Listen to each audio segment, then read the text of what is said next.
موعد مباراة مانشستر سيتي وبرنتفورد في الدوري الانجليزي والقناة الناقلة والمعلق والتشكيل المتوقع. في البداية ما تنسوش دعمنا بلايك للفيديو والاشتراك بالقناة وتفعيل زر الجرس.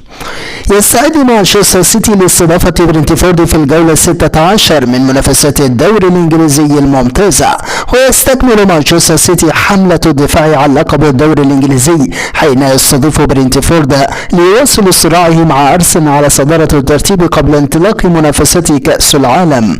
ويحتل السيتي المركز الثاني في ترتيب الدوري الانجليزي برصيد 32 نقطة بفارق نقطتين خلف ارسنال بعد خوض كل منهما 13 مباراة، فيما يأتي برنتفورد في المرتبة 11 وفي جعبته 16 نقطة من 14 مباراة.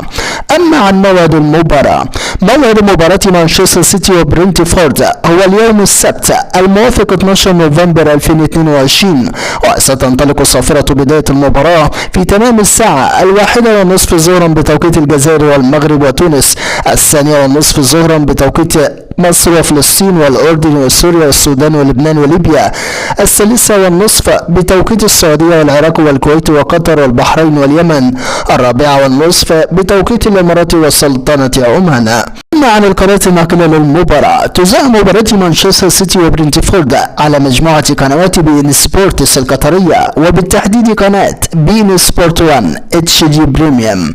أما عن معلق المباراة، سيتولى مهمة التعليق على أحداث المباراة المعلق السوداني الشهير صور الذهب.